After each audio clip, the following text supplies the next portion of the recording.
একটি শান্ত গ্রামের পাশে ছিল এক বিশাল জলাভূমি। সেই জলাভূমির চারপাশে অনেক গাছ, আর সেই গাছগুলোতে বাস করত নানা রকম পাখি। তাদের মধ্যে একটি ছোট্ট সাদা বক ছিল, তার নাম নীলা। নীলা অন্য বকদের মতো ছিল না। সে মাছ ধরতে খুব একটা পছন্দ করত না, বরং সে আকাশের দিকে তাকিয়ে থাকতে ভালোবাসত। সে ভাবত, এই আকাশের ওপারে কি আছে? অন্যান্য বকরা তাকে নিয়ে হাসত।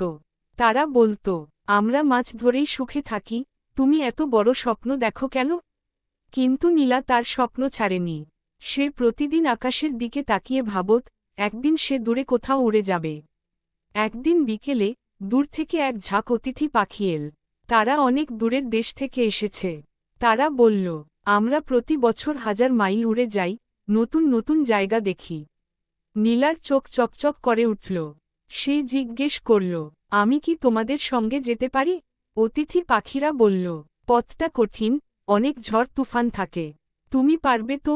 নীলা দৃঢ়ভাবে বলল, আমি চেষ্টা করব। পরদিন ভোরে তারা সবাই একসঙ্গে উড়তে শুরু করল।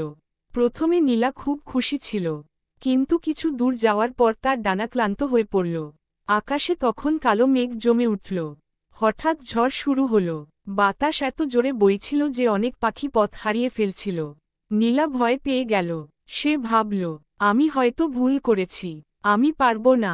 ঠিক তখনই দলের এক বৃদ্ধ পাখি তার পাশে এসে বলল, ভয় পেও না, নিজের উপর বিশ্বাস রাখো, ধীরে ধীরে উড়ো, তুমি পারবে। বৃদ্ধ পাখির কথা শুনে নীলা নতুন সাহস পেল। সে নিজের ডানার ওপর ভরসা করল এবং ধীরে ধীরে এগিয়ে যেতে লাগল।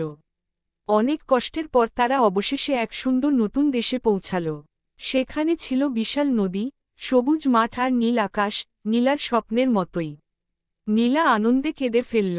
সে বুঝতে পারল, স্বপ্ন দেখতে হলে সাহস লাগে, আর সেই স্বপ্ন পূরণ করতে লাগে ধৈর্য আর বিশ্বাস।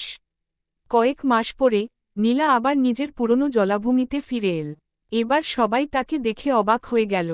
শালিক জিজ্ঞেস করল, তুমি সত্যিই এত দূরে গিয়েছিলে? নীলা হেসে বলল, হ্যাঁ, আর আমি শিখেছি, যে নিজের স্বপ্নকে বিশ্বাস করে, সে একদিন ঠিকই তা ছুঁতে পারে। সেদিন থেকে আর কেউ নীলাকে নিয়ে হাসেনি, বরং সবাই তার গল্প শুনে অনুপ্রাণিত হয়েছে।